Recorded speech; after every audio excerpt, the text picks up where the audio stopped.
Graças e paz da parte de Deus, nosso Pai e de nosso Senhor Jesus Cristo. Sejam conosco nessa noite. Amém. Eu convido a igreja a abrir a palavra de Deus no Evangelho de nosso Senhor Jesus Cristo, segundo o relato de São Mateus. O Evangelho, segundo o relato de Mateus, no capítulo 11.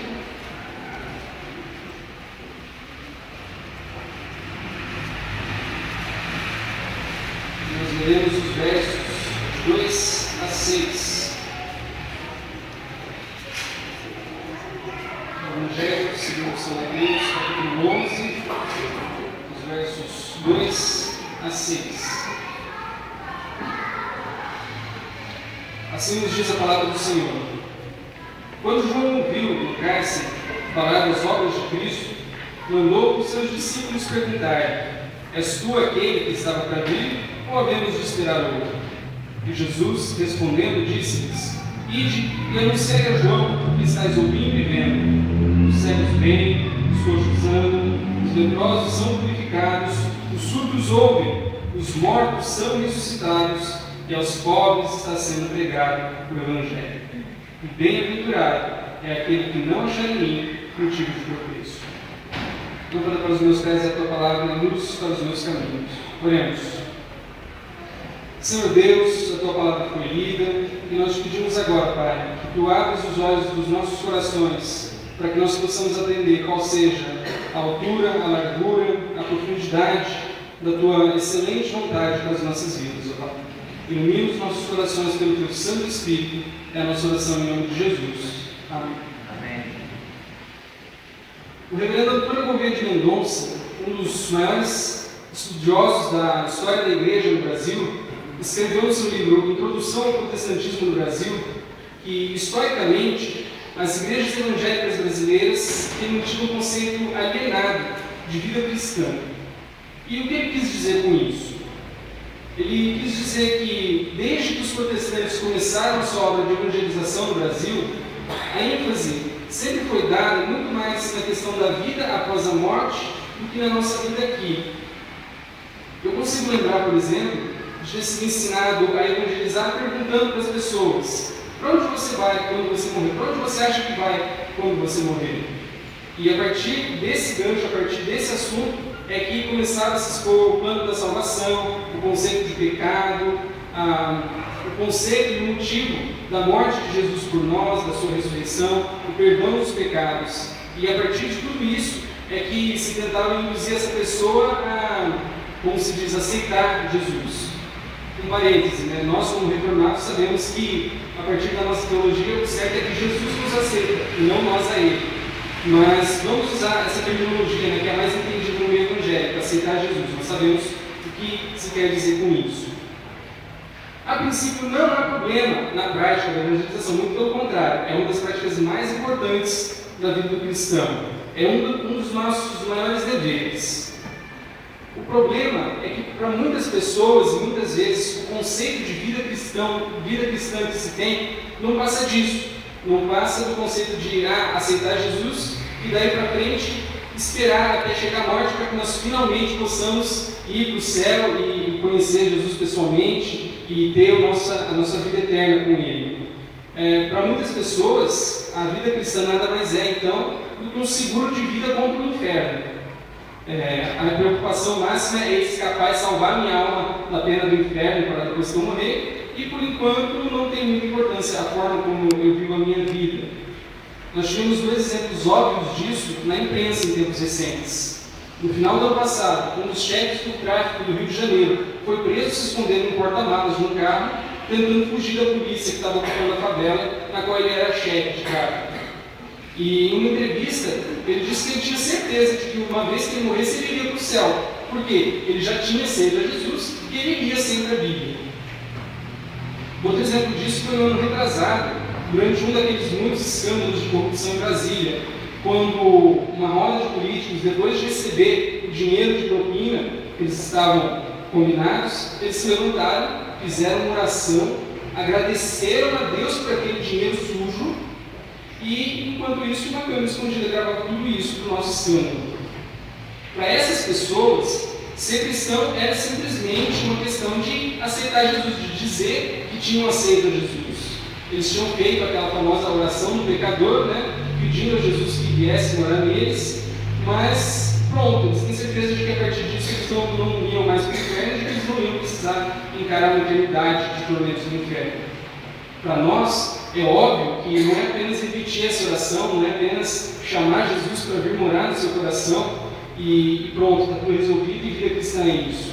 É preciso levar uma vida que reflita essa nossa conversão, nossa mudança de vida. Mas essa mentalidade de que ser cristão é aceitar Jesus e pronto, esperar a morte daí para frente, não é uma exclusividade desses cristãos que são cristãos só de nome, só nominais. Pessoas de fé sincera também podem cair nesse erro de acreditar que a vida aqui na Terra ela não vale nada, ela não tem tanta importância assim, e o importante é esperar a morte, morrer logo, para que a gente possa finalmente ir para o céu. Nós temos um exemplo disso no nosso cenário. Tem um hino que fala do quanto nós estamos distantes da linda pátria.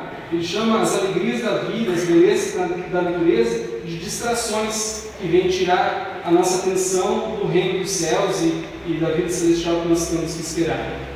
A mensagem desse hino é de impaciência, do quanto o poeta quer morrer logo para finalmente ir para a mansão celestial e ter com Jesus no céu. Isso, de certa forma, é desprezar a obra da criação, que Deus terminou, olhou para ela e viu que era tudo muito bom, e por outro lado também é um pouco de ingratidão com o Deus que nos deu essa nossa vida para que nós a vivamos da melhor forma possível. Eu acabei de dizer que é preciso levar uma vida que reflita essa conversão, essa mudança de vida. Mas em que consiste essa vida transformada que nós devemos ter? Muitas igrejas pregam que ser cristão é ser diferente do mundo. E muitas se apegam principalmente a diferenças externas, diferenças como a roupa que se veste, ou para ir no culto, ou no dia a dia, como listas de coisas que o cristão pode ou não pode fazer, de lugares que ele pode ou não pode frequentar. Dizem então que ser cristão é adotar uma série de trejeitos, de expressões e de gestos de crente. Tudo isso com certeza produz o efeito de tornar essas pessoas diferentes do mundo, separadas do mundo. Mas será que é esse tipo de separação que Jesus exige de nós como cristãos? Temos essas roupas diferentes, gestos diferentes, vocabulários diferentes do mundo? Só ser diferente só por ser? E fazendo isso, se eu sigo todas essas regras, será que aí sim, só eu esperar a morte para poder ir para o céu numa boa? Será que isso é ter uma vida nova? Eu quero demonstrar que não. A vida cristã não se resume a aceitar Jesus e esperar a morte para podermos ir para o céu. E nem seguir uma vida de regrinhas humanas a pretexto de separação do mundo e santidade. Em João 10,10, Jesus nos diz assim: eu vim para que tenham vida, e vida em abundância. Na sua oração sacerdotal, em João 17, Jesus ora ao Pai: não te peço que os tires do mundo, mas os guardes do mal. E em seguida, no mesmo texto, santifica-os na verdade. A tua palavra é a verdade. Com base em tudo isso, eu gostaria de propor o tema do sermão dessa noite, que é o sentido da vida abundante no cristianismo. Eu comecei criticando esse conceito alienado de vida cristã que muitos têm, de que ser cristão é só aceitar Jesus, viver uma vida mais ou menos certinha, de acordo com o código de regras, e esperar o dia de morrer e ir para o céu ter com Jesus. Isso é uma vida abundante? Eu entendo que não. Eu entendo que isso pode ser muito bem uma esperança de uma vida eterna abundante lá na frente, depois que eu morrer. Mas a promessa de Jesus é de que nós teremos uma vida abundante já, aqui e agora.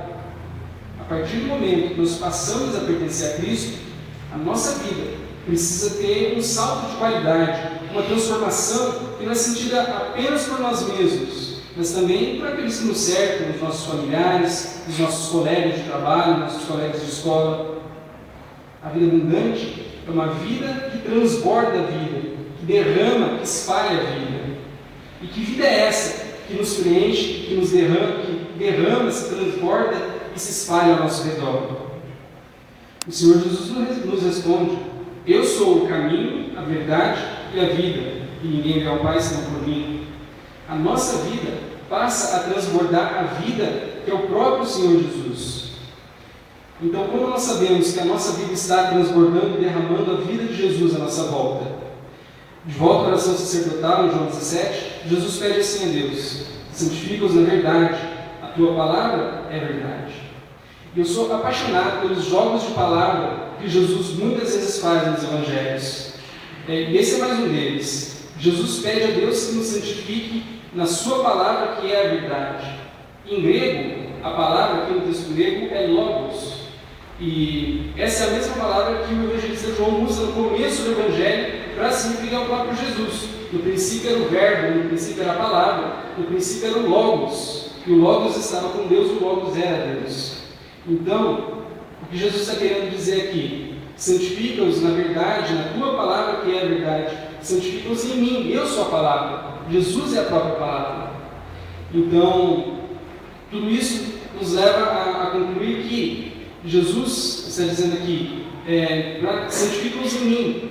Nós saberemos que a nossa vida está transbordando Jesus, que a nossa vida está transbordando a vida de Jesus, se nós estivermos nos tornando mais parecidos com Ele.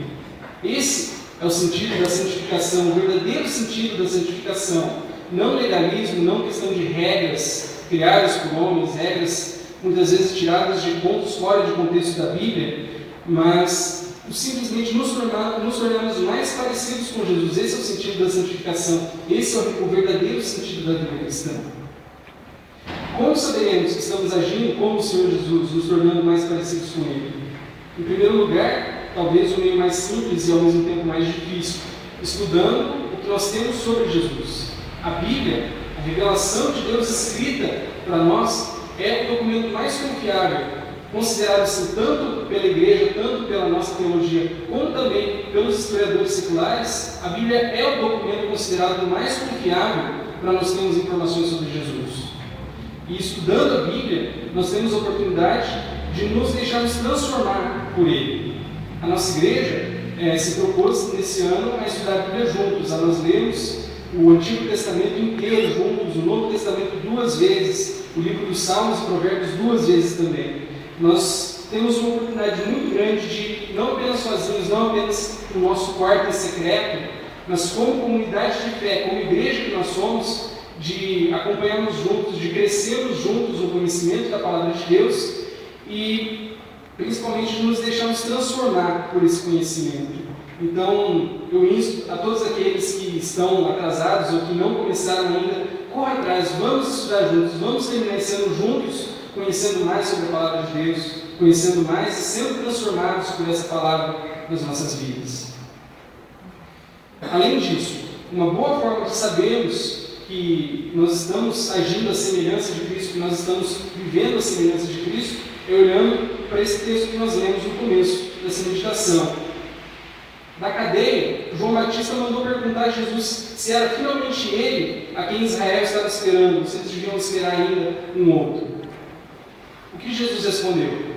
Digam para ele o que vocês estão vendo: os cegos veem, os coxos andam, os leprosos são purificados, os surdos ouvem, os mortos são ressuscitados, e aos pobres está sendo pregado o Evangelho. E bem-aventurado é quem não encontrar em mim motivo de tropeço.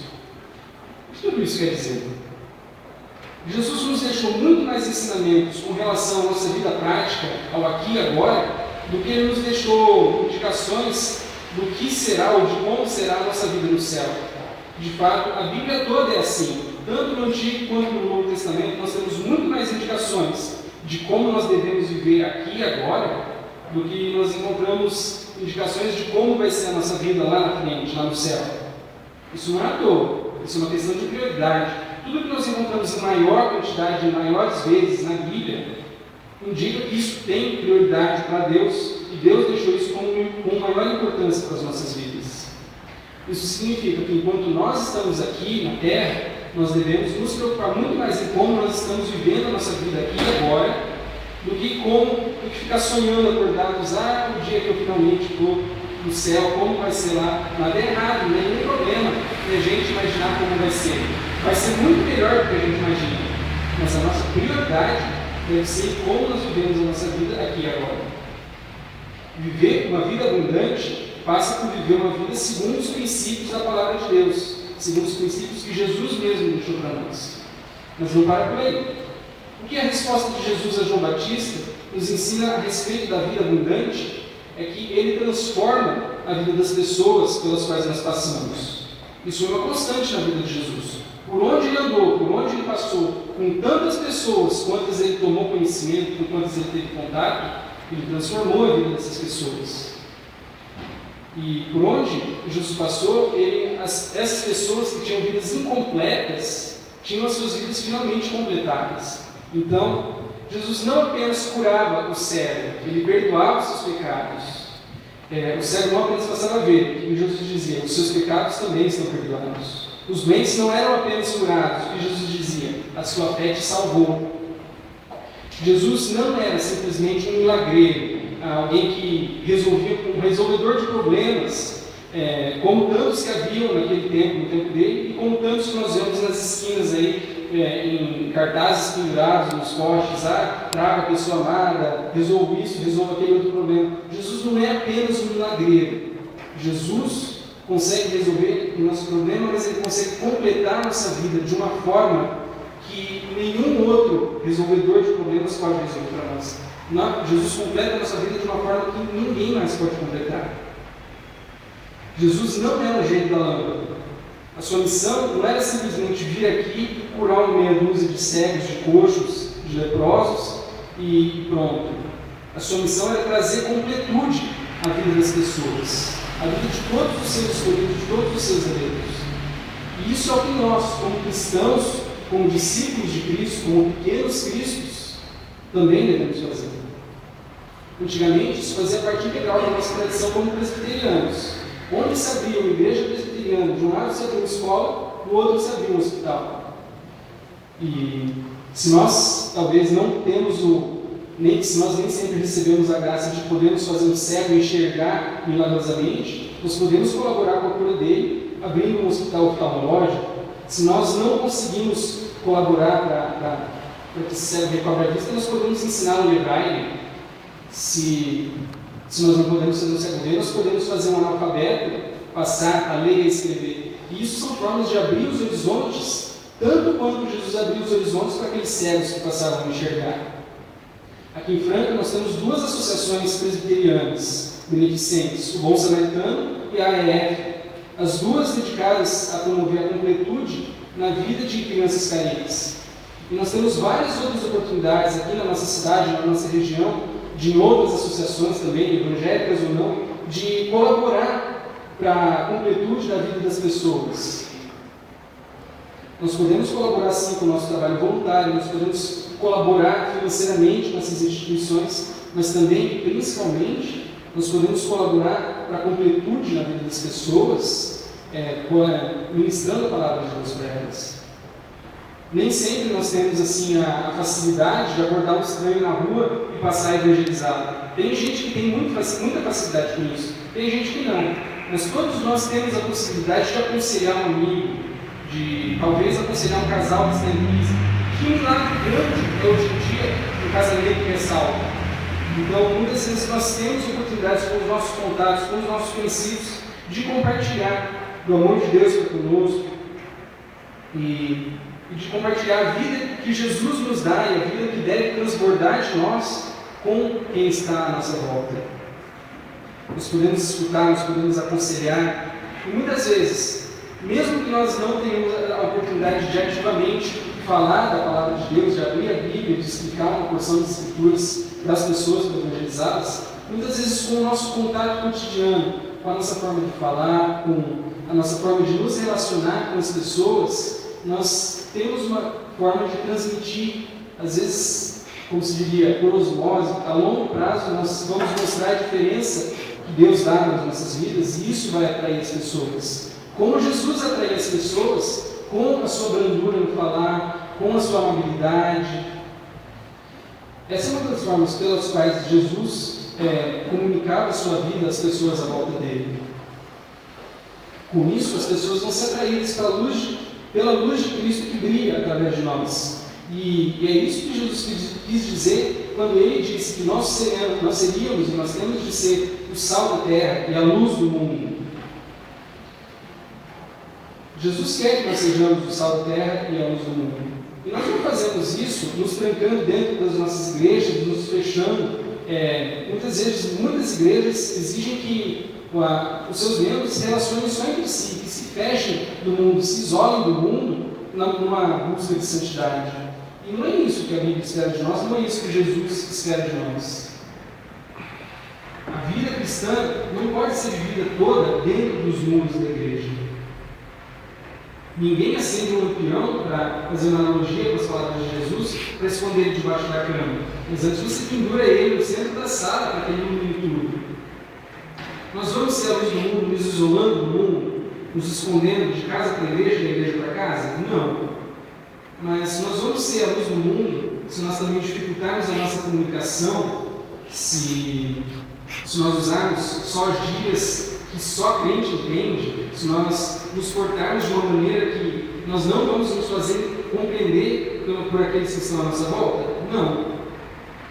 Mas também nós não vamos iluminar o mundo escondendo a luz do amor de Deus por nós, com o nosso jeito turrão, com as nossas palavras ásperas, com a nossa mesquinharia, avareza, com o nosso comportamento de muitas vezes criar intrigas, de sentar para ver o circo pegar fogo e nos divertirmos com isso, com a guarda de rancor nos nossos relacionamentos, muitas vezes. Isso vai escurecer a luz de Cristo em nós. Isso não é maneira de viver a vida cristã.